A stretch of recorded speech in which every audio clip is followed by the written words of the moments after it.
4시의 재구성 시간입니다. 매일매일 이제 시장을 열어보고 오늘 핫한 테마, 핫한 업종에 뭐가 있을까 보는데요. 최근 계속 상위권에 랭크되어 있는 게 바로 사료주, 비료주 등 이러한 물가 상승과 관련된 종목입니다. 많은 분들도 배 아파하셨을 텐데 이 종목군들 앞으로 어떻게 갈지 한번 알아보도록 하죠. 규보증권 스마트영업부 사영관 차장님과 함께하겠습니다. 어서 오세요. 안녕하세요. 네, 안녕하십니까. 네. 안 그래도 물가가 상승하던 그 시기에 지금 코로나19까지 끝나가고 있고 여기에다가 러시아 우크라이나 전쟁까지 더해지면서 물가 상승이 더 가팔라진 상황이거든요. 얼마나 올랐는지 좀 수치로 알 수 있을까요? 네, 일단은 뭐 제가 좀 집계를 해봤는데 네. 비료 같은 경우가 지금 러시아하고 벨라루스 그쪽에서 비료의 주원료인 칼륨이 수출되는 비중이 40%가 넘는다고 해요. 굉장히 큰 비중을 차지하고 있기 때문에 네. 이러한 부분들이 이제 비료 사료주를 좀 투심을 자극하는 그런 모습들이 나타나고 있는 것 같고요. 휘발유 같은 경우에도 굉장합니다. 지금 우리나라도 10년 만에 2,000원을 돌파를 했었죠. 지금 3주 연속으로 하락을 하고는 있는데 홍콩 같은 경우에도 지금 얼마 전에 리터당 3,500원을 돌파를 했다고 해요.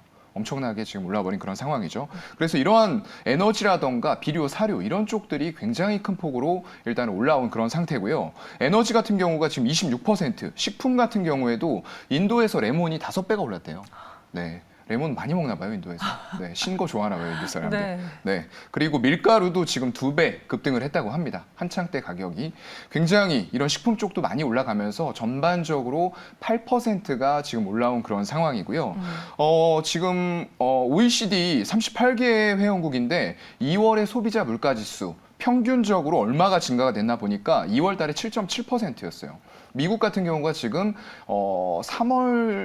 2월이었나요? 3월이었나요? 3월이요. 3월 소비자 물가 지수가 8.5% 나왔잖아요. 거의 그거에 못지않게 OECD 국가들도 상승을 하고 있다. 그래서 인플레이션은 단지 미국만의 문제는 아니다. 글로벌적으로 문제가 되고 있는 그런 화두다라고 생각을 하시면 될 것 같아요.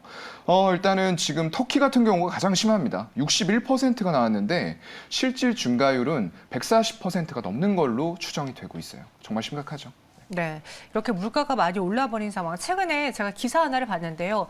헤드라인이 그거였어요. 푸틴이 우리나라의 칼국수 가격을 10,000원으로 올렸다. 그래서 이게 왜 푸틴이랑 연결되지 하고 보니까 네. 이러한 지금 식량난으로 인해서 특히 곡물가가 오르게 되고 그렇죠. 밀의 가격이 오르게 되면서 칼국수 가격도 이제는 10,000원이 되었다. 맞아요. 더 이상 뭐 서민 음식이 아니다. 이런 기사를 봤는데 네. 이 인플레에 대해서는 좀 두 가지 관점이 있잖아요. 최근에 미국에서 소비자 생산자 물가지수를 확인해 봤습니다. 네. 올랐어요. 맞아요. 7%대였어요. 그런데 이게 피크일 것이다라는 이야기도 있고 네. 아니다. 최근에 중국에서 락다운하면서 좀 그랬는데 이게 락다운 또 풀리면은 석유 수요 늘어나고 그렇게 되면 유가가 오르고 물가 또 오를 것이다라는 그렇죠. 이야기도 있는데 어느 쪽이 맞을까요? 전반적으로는 지금 수치는 굉장히 높게 유지되고 있는 거는 사실이에요. 팩트입니다. 이거는요. 그리고 미국뿐만 아니라 중국 쪽도 지금 CPI, 소비자 물가지수, 그리고 PPI, 생산자 물가지수 전부 다 사상 최대치로 급등을 하고 있는 그런 상황이거든요. 이러한 상황이 이어지다 보니까 아직도 인플레이션 정점 찍으려면 멀었다라는 얘기들이 나오고 있는 거예요. 그런데 여기에서 이제 코어 CPI라고 합니다. 근원 물가지수라고 하는데 이런 것들이 굉장히 이제 많이 최근에 더 급등한, 다른 것들보다 더 급등한 어떤 에너지라던가 중고차 가격 이런 것들을 제외한 물가지수거든요. 그런 쪽들은 오히려 컨센서스, 시장에서 예측했던 범위보다 낮게 나왔다는 거죠. 그만큼 전쟁이라던가 이런 것들에 의해서 일시적으로 촉발된 원인들이다. 라고 시장에서 파악을 하는, 그렇게 예상하면서 인플레이션 이제 고점 찍은 거다. 다른 것들처럼 피크 아웃 찍고 하반기에는 조금씩 그 증가율이 둔화가 될 거다라고 예상을 하는 측도 있기는 있어요. 하지만 여전히 높게 유지가 되고 있는 것은 맞고요. 아무래도 미국이 전 세계의 지표가 될 수밖에 없어요. 지금은요. 왜냐하면 미국의 달러가 기축통화고 모든 것들을 좌지우지하기 때문에 이 점에 있어서는 미국의 소비자 물가지수 결국에는 4월달, 5월달 계속적으로 볼 수밖에 없다라는 생각이 들고요. 어느 한쪽이 지금 딱 맞다라고 결론을 내릴 수가 없는 그런 상황입니다. 그러니까 정점을 지났다라고 말할 수는 없다. 확인을 더 네, 해야 된다라고 맞아요. 이야기를 해주셨습니다. 변수들이 워낙 많았던 시장이기 때문에 우리가 미리 예측하고 대응하기가 훨씬 더 어려운 상황이고 그러다 보니 지금 시장은 확실히 그래 물가 올라? 그럼 인플레이션 관련주를 사보자. 사료주, 비료주 사보자라고 막 쏟아지고 있어요. 저희 오늘 채팅방에도 이런 글이 올라왔는데 어떤 분이 이렇게 글 올려주셨어요. 키즈마켓님이 와 사료 진짜 한번 들어가고 싶은데 무서워서 못 가겠네라고 의견을 주셔서 아 이걸 보고 저도 너무나 핵공감, 네. 극공감, 네. 엄청나게 공감을 했거든요. 맞아요. 사료주 언제까지 오를까요? 글쎄요. 지금 상황으로 봤을 때는 급등락을 분명히 할 수는 있어요. 더 올라갈 수도 있고 갑자기 급락해서 정말 제자리로 갈 수도 있는 그런 상황이 연출이 되지 말라는 법이 없습니다. 그렇다 보니까 이건 지금 같은 상태에서 현대사료나 한일사료 이런 것들 보면은 정말로 단순히 이제 가격이 올라간다 그런 부분의 이슈 말고 다른 부분에 있어서도 굉장히 어떤 테마성인 움직임을 보여주고 있다라는 거예요. 예를 들면 뭐 유상증자라던가 전환사채권 발행 같은 것들 발표도 하고 있고요. 거기다 더불어서 주식의 어떤 양수도 계약 많이 올랐을 때 내 지분 정리하겠다 막 이런 뉘앙스가 좀 풍기거든요. 네. 거기다가 최대 주주의 어떤 주식담보대출 계약 많이 올랐을 때 최대한 돈 땡기겠다 막 이런 것들까지 막 몰리다 보니까 이런 상황에서 어떤 신규 매수를 이거에 대해서 말씀드리는 거는 정말 말이 안 된다라고 저는 생각을 하고요. 어떤 기업 본질 가치의 실적들이 좋아질 거를 반영을 했다고 해도 네. 지금은 너무 과한 것 같아요. 그렇기 때문에 이런 종목에 대해서는 지금 가지지 못하신 분들 상대적으로 시장이 좋지 못하다 보니까 소외감을 느낄 수가 있어요. 하지만 이런 종목들 정말 따라가려다가 평생의 투자가 정말 잘못될 수도 있는 그런 종목들이에요. 그러니까 지금은 보유자의 영역으로 인정을 하시고 이런 것들은 나의 영역이 아니다라고 좀 생각을 하셨으면 좋겠습니다. 대표적으로 현대사료의 차트를 보면 정말 아찔했습니다. 네. 뭐 연일 상한가를 달리면서 막 오르다가 갑자기 또 급락을 하다가 이제 그래 봐봐 내가 뭐라 그랬어. 너 지금 들어가면 물린다 그랬지 했는데 다시 이전 고점까지도 확 올라버린 상황이라서 맞아요. 예측이 정말로 불가능한 그런 현대사료거든요. 네. 저는 매일같이 이 차트를 보면서 내가 2만 원에 이걸 1,000만 원 샀다면 지금 얼마고 막 그런 이상한 상상 회로를 하게 되는데 돌리게 네, 되는데 맞아요. 현대사료, 한일사료 그럼 보유자분들 하고 싶은 대로 하는 게 맞는 영역이죠?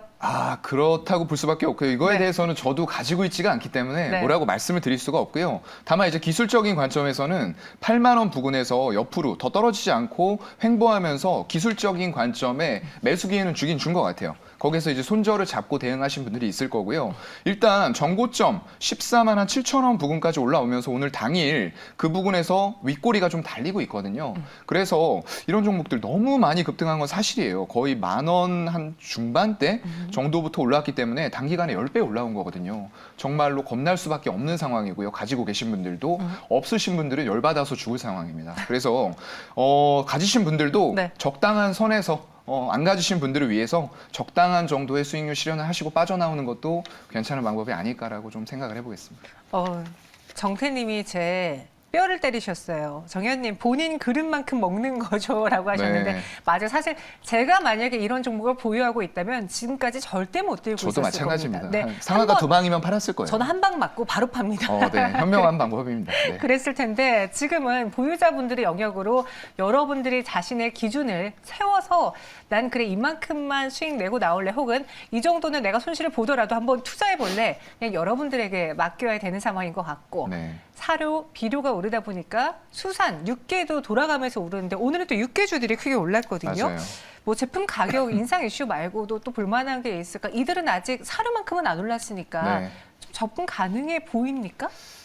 글쎄요. 참 어려운 상황인 것 같아요. 이게 네. 제품 가격이 사실상 할인 쪽에서 먼저 이제 칼을 뽑았던 것 같아요. 4월 초에 파우치형의 닭가슴살 제품을 한 15에서 17% 정도 가격 인상을 단행을 한 것 같습니다. 그렇게 되면 이제 선두권 주자가 올렸으니까 아마 후발주자들도 따라서 올릴 가능성 그리고 그에 따른 테마가 형성이 돼버릴 가능성이 높거든요. 왜냐하면 지금 어떤 식품, 식량 부족 문제가 한 국가의 문제는 아니에요. 전 세계적으로 어떤 전쟁이라던가 코로나 이런 상황들에서 정말로 안 먹던 곳들까지도 식량 수요가 크게 일어나다 보니까 정말 식품 가격이 끝을 모르고 올라갈 수 있는 그런 상황이 만들어지는 것도 사실이거든요. 여기다 더불어서 인건비라던가 물류비까지도 지속적으로 상승을 하는 분위기예요. 그러다 보니까 정말로 모든 제품의 가격이 올라갈 여지는 많이 있다는 거예요. 다만 이제 조금 더 생각해 봐야 될 부분들은 이런 부분, 원재료 단에서 가격들이 올라갔을 때 그런 것들을 바로바로 제품 가격으로 인상을 할 만한 위치에 있느냐, 이건 좀 중요할 것 같습니다. 할인 같은 경우에 선제적으로 이제 먼저 단행을 했는데 후발주자들은 눈치 보면서 따라가야 되는 그런 상황들이거든요. 그렇기 때문에 그런 우선순위는 조금은 생각을 해보실 필요가 있다라고 생각이 들고요. 일단 유엔 쪽에 식량 농업기구에서 3월 세계 식량 지수를 발표를 했습니다. 그런데 160에 다달했어요. 전월 대비해서도 13포인트 정도가 상승이 된 수치를 보였고요. 거기다 더불어서 이거는 지금 1990년 이후에 최대 수치예요. 네, 한 그쯤에 태어나셨죠? 네. 네, 그쯤에 태어나셨어요. 정말 그때 이후로 굉장한 정말로 30년 그 이상이 되는 시기에 다시 한번 폭등을 하고 있는 거거든요. 그렇기 때문에 이거 만만히 볼만한 그런 문제는 분명히 아님임에 분명하고요. 3월에 육류 가격 지수도 120이었는데 전월 대비해서 5.5포인트 오르면서 4.6% 전월 대비해서 상승하는 흐름들이 이어지고 있어요. 이게 당분간 단기적으로 그쳐질 것 같지는 않기 때문에 상대적으로 덜 오른 육계에 대해서도 조금 관심은 필요하겠다 정도만 말씀을 좀 드리겠습니다. 네. 사료, 비료, 육계, 수산 이러한 물가와 관련된 특히나 식품과 관련된 뭐 농기계까지 올랐던 시즌이니까요. 정말 관련 종목들이 많이 올랐는데 저희가 지금 구간에서 신의 영역이다라고 말하는 종목을 소개해드리진 못합니다. 맞아요. 네. 네. 그냥 상승한다면 수익이 난다면 여러분들의 몫인 거고 여러분들의 그 그렇죠. 투자에 따른 충분히 받아갈 수 있는 수익인데 제가 궁금한 건 혹시나 이런 물가가 상승하는 게 뭐 전쟁이 끝난다고 뚝 떨어지지는 않을 거 네, 아닙니까? 그렇죠. 금리도 오르고 있고 전체적으로 모든 게 오르고 있는 이 상황에서 네. 혹시 이 인플레 수혜를 볼 수 있는 그냥 꾸준하게 가져갈 수 있는 그런 네. 대안주가 있다면 뭐가 있을까요? 글쎄요, 일단은 인플레가 꾸준하게 계속 상승이 될지 안 될지 자체를 모르기 때문에 조금 꾸준히는 힘들 것 같아요. 다만 이제 그런 과정에 있어서 투자 아이디어를 드린다 정도로 생각을 하시면 좋을 것 같고요. 왜냐하면 저도 미래 일을 누구도 알 수가 없는 거거든요. 그렇죠. 그렇기 때문에 투자 아이디어를 어느 정도 얻는다 정도의 관점으로 생각을 해주시면 좋을 것 같고요. 일단 몇몇 가지의 특성을 가진 기업들을 좀 말씀을 드리고 싶어요. 일단 고객의 충성도, 이 브랜드라던가 기업에 대한 충성도가 높은 기업들이 있어요. 예를 들면 이제 테슬라 같은 기업이 되겠죠. 선두권으로 2차 전지, 전기차 시장에서 두각을 보이는 이런 업체들. 그러니까 비싸도 사야만 하는. 네, 맞아요. 테슬라의 그 말씀드렸었죠. OTA 시스템이라고 소프트웨어 업데이트를 통해서 정비소 리콜 없이 이걸 리메디를 주는 이런 부분들이 정말 한번 저도 아직 못 타봤거든요. 네. 타보신 분들 얘기 들어보면 너무나 편하다고 합니다. 그래서 한번 타보면 다른 브랜드로는 갈 수가 없다. 이런 충성도를 보이는 그런 기업들이 좀 될 것 같아요. 그리고 애플도 마찬가지입니다. 저는 사실 애플을 안 써요. 그런데 애플을 쓰던 사람들은 벗어나지 못하더라고요. 네, 너무나도 이 매니아층이 형성이 되면서 꼭 애플을 써야 된다. 이런 것들이 강하게 작용이 되는 것도 결국에는 고객의 충성도를 끌어오는 브랜드라는 반증이 될 거고요. 거기다 더불어서 대체 불가한 기업들도 있어요. 마이크로소프트 이런 기업들도 소비자의 어떤 대체 니즈를 채워줄 수가 없는 마이크로소프트 외에는 없다라는 거죠. 이런 것들이 좀 강할 것 같고요. 가격 인상과 관계없이 또 수요가 몰리는 이런 명품들도 하나의 대안이 될 것 같아요. 네. 이런 소비 계층들 중에서 정말로 꾸준하게 소비할 수 있는 분들은 경기 불황이나 이런 것도 신경을 쓰지 않습니다. 왜냐하면 꾸준하게 캐시카우가 돌면서 그걸 충분히 소비할 수 있는 여력들이 매달 생기기 때문이죠. 그렇죠. 그래서 이런 샤넬이라던가 구찌 그리고 아예 생산 수량을 줄여버리고 가격을 올리는 롤렉스 이런 쪽들이 대표적인 브랜드가 될 것 같고요. 우리나라 쪽에서는 뭐 가장 그냥 이론적으로 말씀드리면 식품이나 은행 보험 이런 쪽들이 될 것 같아요. 특히나 이제 뭐 지금 비료 사료 얘기가 나왔으니까 CJ 프레시웨이 얘기 잠깐만 해보면요. 2분기에 사상 최대 실적이 또 전망이 됩니다. 이런 분위기와 같이 가고 있는 거죠.